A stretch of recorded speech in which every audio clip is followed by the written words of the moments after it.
ములుగు జిల్లా మేడారంలో భక్తుల రద్దీ పెరిగింది. ఆదివారం కావడంతో భక్తులు భారీగా తరలివస్తున్నారు. వాహనాలన్నీ మేడారం బాట పట్టాయి. దీంతో తాడ్వాయి మేడారం మార్గంలో ట్రాఫిక్ జామ్ ఏర్పడింది. మేడారం సమీపంలోని వీఐపీ పార్కింగ్ వెళ్లి క్రాసింగ్ దగ్గర పోలీసులు అత్యుత్సాహాన్ని ప్రదర్శిస్తున్నారని తెలుస్తోంది. కొన్ని వాహనాలను గద్దెల సమీపంలోకి పంపిస్తున్న పోలీసులు మరికొన్నింటిని కిలోమీటర్ల ముందే నిలిపివేస్తున్నారు. దీంతో ట్రాఫిక్ సమస్య తలెత్తుతుంది. పోలీసుల తీరు వల్లే ట్రాఫిక్ జామ్ అవుతోందని భక్తులు ఆరోపిస్తున్నారు.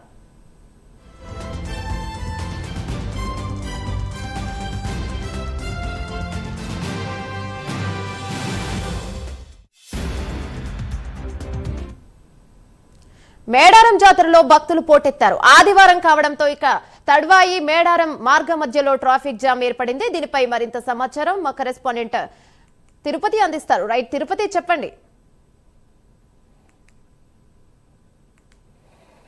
యమున ముందస్తు మొక్కులతో మేడారంలో భక్తుల రద్దీ కొనసాగుతుంది. 28 నుంచి 30 వరకు మేడారం మహాజాతర కొనసాగుతుంది. కేవలం 3 రోజులటువంటి సమయం కొద్దీ భక్తులు పెద్ద సంఖ్యలో వస్తూ ఉన్నారు. తెలుగు రాష్ట్రాలతో పాటు ఛత్తీస్గఢ, కర్ణాటక, మహారాష్ట్ర నుంచి కూడా పెద్ద ఎత్తున భక్తులు వచ్చి సమ్మక్క, సారలమ్మ, గోవిందరాజు పగిడిదలను దర్శించిన పరిస్థితి. ఈరోజు ఆదివారం సెలవు దినం కావడంతో ఇప్పటికే 1 లక్షలాది మంది భక్తులు మేడారంకు చేరుకొని సమ్మక్క, సారలమ్మను దర్శించుగా భక్తులు అధికారులు అంచనా వేసినటువంటి పరిస్థితి. ఇప్పటికే వరంగల్ నుంచి ఆ తాడ్వాయి రూట్ కావచ్చు, మేడారం సంబంధించిన రూటు పసరా, నార్లపూర్ దగ్గర కూడా వాహనాల రద్దీ కొనసాగుతుంది. అక్కడక్కడ కొంత ట్రాఫిక్ జామ్ ఏర్పడినటువంటి నేపథ్యంలో పోలీసులు ఎప్పటికప్పుడు మానిటరింగ్ చేస్తూ సీసీ ఫుటేజ్ ద్వారా కావచ్చు, డ్రోన్ కెమెరాల ద్వారా పర్యవేక్షిస్తూ ట్రాఫిక్ లేకుండా కొంత క్లియర్ చేసేటువంటి ప్రయత్నించినప్పుడు కూడా కొంత అక్కడక్కడ పోలీసుల అత్యుత్సాహం అయితే కనపడుతుంది. పోలీసులు కొన్ని వాహనాలు మాత్రమే అనుమతిస్తున్నారు, మిగతా కొన్ని వాహనాలకు అనుమతించట్లేదు. ఎందుకని ఇట్లా సామాన్య భక్తులను ఇబ్బందులకు గురి చేసినట్టు కూడా భక్తులు అయితే ఆవేదన వ్యక్తం చేసేటువంటి పరిస్థితి కనబడుతుంది. ఈ రోజు ఆదివారం సెలవు దినం కావడం కావచ్చు, మహాజాతర సమీపిస్తున్న కొద్దీ భక్తులు పెద్ద సంఖ్యలో మేడారంకు చేరుకొని అమ్మవార్లను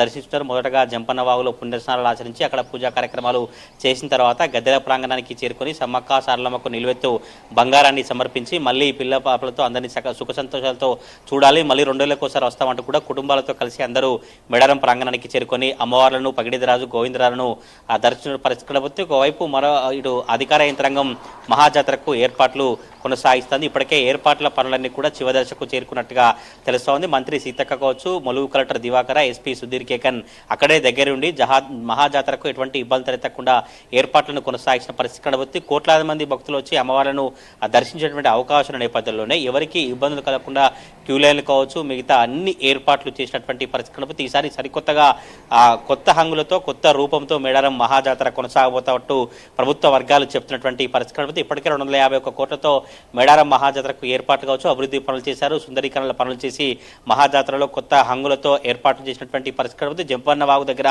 స్నానాల గదులు కావచ్చు, మిగతా వాష్రూమ్స్ కావచ్చు, ట్యాప్స్ ఏర్పాటు చేశారు. భక్తులకు ఎటువంటి ఇబ్బంది తలెత్తకుండా ఆ స్నానాలు చేసి పుణ్యస్నానం ఆచిన తర్వాత అమ్మవారిని దర్శించేందుకు ఏర్పాట్లు అయితే కొనసాగించినటువంటి పరిస్థితి కనబడుతుంది. ఇప్పటికే పోలీసులు కావచ్చు వీరంతా కూడా బందోబస్తు నిర్వహించేందుకు 13,000కు పైగా పోలీసులను బందోబస్తు నిర్వహిస్తున్నట్టు ఎస్పీ చెప్పినటువంటి పరిస్థితి కనబడుతుంది. ఇప్పటికే ఎక్కడెక్కడైతే బస్టాండ్ కావచ్చు, జంపన్నవాగు, గద్దెల ప్రాంగణం, మిగతా ఊరట్టం, కన్నపల్లి, సమ్మక్క, సరళమ్మ ఆలయాల్లో కూడా బందోబస్తు నిర్వహించినటువంటి పరిస్థితి కనబడుతుంది. పూర్తిగా ఈసారి కొత్తగా ఏఐ టెక్నాలజీతో కూడా కెమెరాలను ఉపయోగించి ఎవరైతే చిన్నపిల్లలు కావచ్చు, వృద్ధులు తప్పిన వారందరూ కూడా వారందరూ తప్పకుండా మళ్ళీ సమాచారం తెలిసే విధంగా వాళ్ళకు ఒక ట్యాగ్ను కూడా ఏర్పాటు చేశారు. ఆ ట్యాగ్ ద్వారా ఎంతమంది ఉన్నారు, ఎంతమంది ఉన్నారో కూడా పూర్తిగా మనుషుల లెక్క తెలిసే విధంగా, మనుషులు ఎక్కడున్నారు, వారు తప్పిపోయిన వారు కావచ్చు, ఇతర వ్యక్తుల లెక్క సంఖ్య తెలిసే విధంగా కూడా పోలీసులు అయితే సన్నద్ధమవుతున్నటువంటి పరిస్థితి కనబడుతుంది. అన్ని శాఖల అధికారులు పూర్తిగా మహాజాతరకు సంసిద్ధమైనటువంటి పరిస్థితి కనబడుతుంది. నిన్న తాజాగా మంత్రి పొన్నం ప్రభాకర్ కూడా మేడారంలో పర్యటించి అమ్మవార్లను మొక్కించుకున్న తర్వాత, మొక్కులు చెల్లించిన తర్వాత తాత్కాలిక ఆర్టీసీ బస్టాండ్ ఏర్పాటు చేశారు. 4,000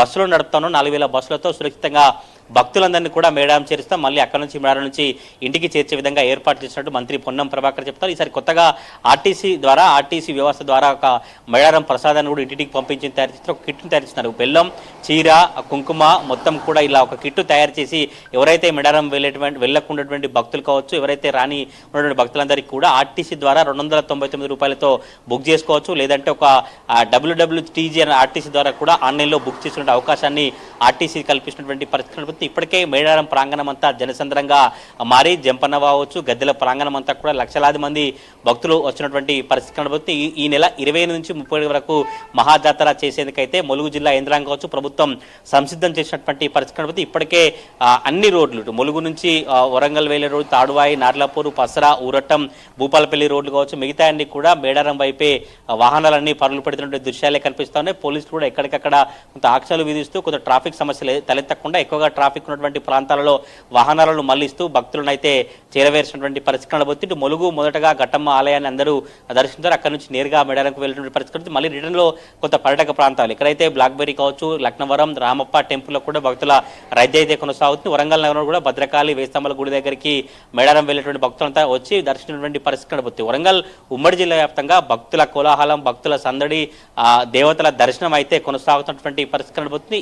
కేవలం 3 రోజుల సమయం ఉన్న నేపథ్యంలోనే మంత్రి సీతక్క కావచ్చు, ములుగు జిల్లా అధికారులు అక్కడే తిష్టవేసి మహాజాతరకు 4 రోజుల పాటు అత్యంత వైభవంగా అంగరంగ వైభవంగా మేడారం మహాజాతర నిర్వహించేందుకైతే సంసిద్ధమవుతున్న పరిస్థితులు కనబడతా ఉన్నాయి. ఏమీనా? Thank you Tirupati.